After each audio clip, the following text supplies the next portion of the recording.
يا جماعه انا لسه جايلي فكره عبقريه لمصر، فكره بمليار دولار. قلت ما ينفعش استنى، ده انا لازم يعني ايه اعمل فيديو وابدا اتكلم عليها.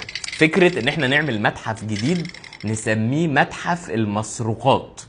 وفكره المتحف ده بقى يبقى ايه؟ ما يبقاش فيه الحاجات العاديه، يبقى فيه الحاجات اللي مسروقه من مصر. يعني يبقى محطوط مكان الحاجه كده اللي مسروقه والمكان فاضي، ومكتوب بقى مش مكتوب تاريخ القطعة، مكتوب تاريخ سرقة القطعة. يعني القطعة اتسرقت ازاي وموجودة فين، وتتصور في المكان اللي هي محطوطة او موجودة فيه.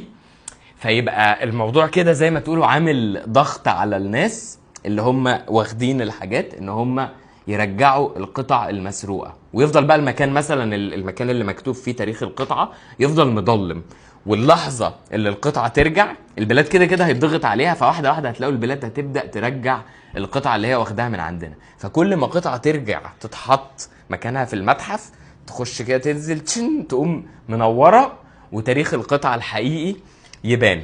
وواحدة واحدة بقى يعني تخيلي ان القطع هتبدأ ترجع كلها اللي مسروقة لحد ما اخر قطعة خالص ترجع لنا.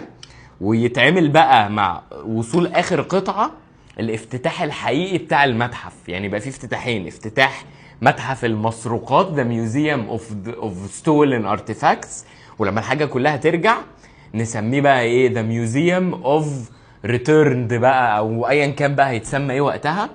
إيه ان الحاجة كلها رجعت، واول ما الحاجة كلها ترجع نعمل بقى الافتتاح الكبير. وبجد يعني فكرة المتحف دي هتبقى، يعني اعتقد لو اتعملت زي ما هي في دماغي كده هتبقى هيبقى اجمد متحف في العالم. لان مفيش اي حد فكر ان هو يعمل متحف مبني على فكرة سرقة الحاجة، مش مبني على فكرة الحاجة نفسها. فقولوا لي ايه رأيكم بقى، وقولوا لي هننفذ امتى، اهم حاجة.